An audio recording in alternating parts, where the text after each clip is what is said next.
আজকে সুইমিংয়ে আসছি ফ্যান্টাসি আইল্যান্ডে।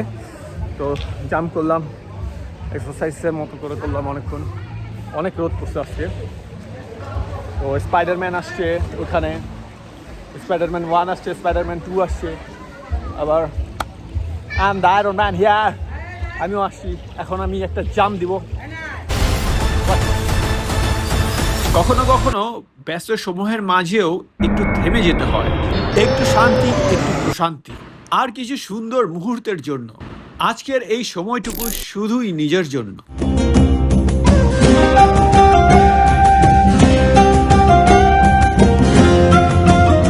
জীবন সবসময় একই গতিতে চলবে এমন কোনো কথা নেই। কখনো কাজের ব্যস্ততা, কখনো দায়িত্বের চাপ, কখনো আবার নিজের জন্য সময়টা বের করা কঠিন হয়ে যায়। কিন্তু এর মাঝেও কিছু মুহূর্ত থাকে যেসব জিনিস আমাদেরকে একটু থামতে শেখায়। আজকের এই দিনটা ঠিক তেমনই একটা দিন। চারপাশের কোলাহল থেকে একটু দূরে নিজের মতো করে কিছু সময় কাটানোর চান্স। পানির ঢেউয়ের শব্দ, খোলা আকাশ, সবকিছু মিলিয়ে যেন এক অন্যরকম প্রশান্তি। আমরা অনেক সময় ভাবি এই সুখ হয়তো বড় কোনো অর্জনের মধ্যে লুকিয়ে আছে,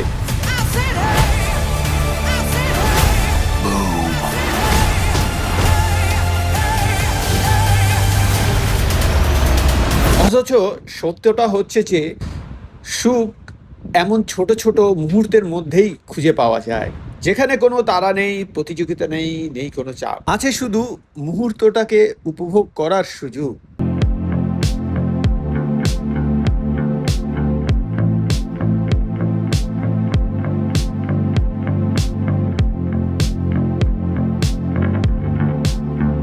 প্রত্যেকটা দৃশ্যের পিছে আছে একটা অনুভূতি, কিছু স্মৃতি, আর কিছু সুন্দর সময়ের গল্প।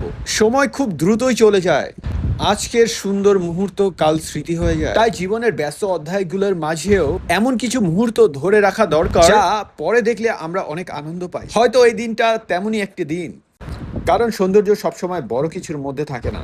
অনেক সময় সৌন্দর্য লুকিয়ে থাকে একটি শান্ত কিছু হাসিতে আর নিজের মতো কাটানো কিছু সুন্দর মুহূর্তে।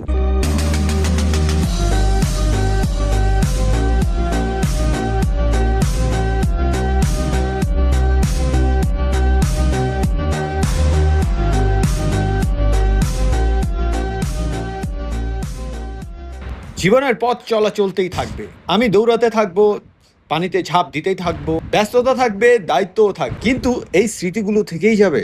আর এই স্মৃতিগুলো একদিন মনে করিয়ে দিবে আমরা বেঁচেছিলাম, আমরা জীবনটাকে উপভোগ করেছিলাম। Thanks guys, thanks for watching, signing off, this is Fuad Bin Sultan. সবাই ভালো থাকবে।